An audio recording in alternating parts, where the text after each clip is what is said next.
Hello student. चलिए इस question को सॉल्व करते हैं। क्वेश्चन कह रहा है explain in detail the concept of viscosity, explain the factors on which it depends.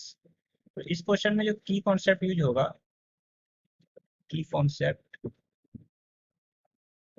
वो है विस्कोसिटी। विस्कोसिटी, अब देखते हैं ये है क्या। विस्कोसिटी जो है, ये वर्ड से ये पता चल रहा है कि विस्कस फोर्स, एक तरह का ये विस्कस फोर्स, यानी कि अधिकतर जो फ्लूइड होते हैं, फ्लूइड्स, वो क्या करते हैं कि रेसिस्टेंस पैदा करते हैं। रेसिस्टेंस, रेसिस्टेंस मतलब क्या होता है? रुकावट।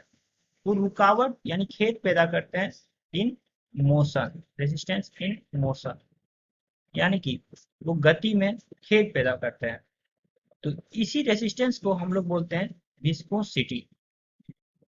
यानी कि वो रेसिस्टेंस यानी फ्लो ऑफ वाटर यानी फ्लो ऑफ फ्लूइड में जो रेसिस्टेंस पैदा करता है उसे बोलते हैं विस्कोसिटी।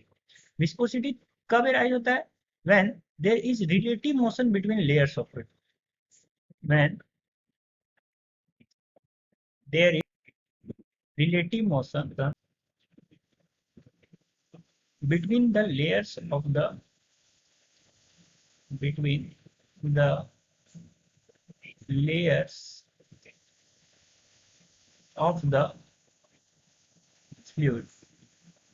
यानी कि फ्लूइड्स के लेयर के बीच में जब रिलेटिव मोशन हो तभी जो विस्कस फोर्स लगते हैं, तो उसी प्रॉपर्टी को बोलते हैं विस्कोसिटी। अगर हम इसके प्रिसाइजली बात करें तो it measures resistance to flow arising due to the internal friction between the fluid layers as they slip past one another when liquid flows। Means liquid जब एक दूसरे पर फ्लो करते हैं यानी कि एक दूसरे लेयर पर, तो वो क्या होता है कि एक इंटरनल फ्रिक्शन आता है। इंटरनल फ्रिक्शन, इंटरनल फ्रिक्शन आने के कारण क्या होता है कि वो रेसिस्टेंस हो जाता है। यानी कि it measures resistance, resistance. Okay, तो यही कॉन्सेप्ट है कि ये मेनली रेसिस्टेंस को मेजर करता है, वो लिक्विड के फ्लो को। पहला लेयर अगर इधर चल रहा है तो ये दूसरा लेयर अपोज करेगा थोड़ा इधर जाने को, क्योंकि ये फ्रिक्शन और लॉ ऑफ फ्रिक्शन ही कहता है कि अगर हम एक आगे बढ़ रहे हैं तो ये पीछे की ओर न्यूटन लॉ के तहत ये पीछे की ओर जाता है। तो यानी कि एक तरह का एक छोटा सा विस्कस फोर्स लगता है, विस्कस फोर्स। तो उसी प्रॉपर्टी को बोलते हैं विस्कोसिटी। अगर हम लार्जर विस्कोसिटी मतलब कोई भी फ्लूइड लार्जर विस्कोसिटी के साथ है तो वो क्या करता है? मोशन को रिसिस्ट कर देता है। क्यों? क्योंकि वहां पे स्ट्रॉन्ग इंटरमोलिकुलर फोर्स हो जाता है। तो स्ट्रॉन्ग इंटरमोलिकुलर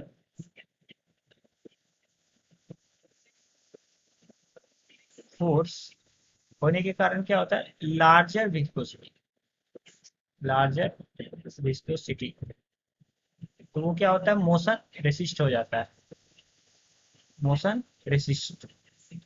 क्योंकि वो लॉट ऑफ फ्रिक्शन, फ्रिक्शन क्या होता है वहां पे?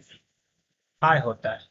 फ्रिक्शन इज टू हाई, जिसके कारण वो क्या होता है कि मोशन रेसिस्ट हो जाता है। अगर मान लेते हैं पूरा लो विस्कोसिटी है, तो लो विस्कोसिटी मतलब क्या हुआ कि फ्लो जो होगा वो इजिली होगा।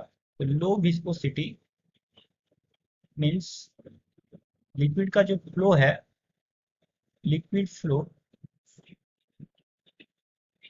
इजिली मीन्स बहुत स्मूथली वो फ्लो कर जाएगा।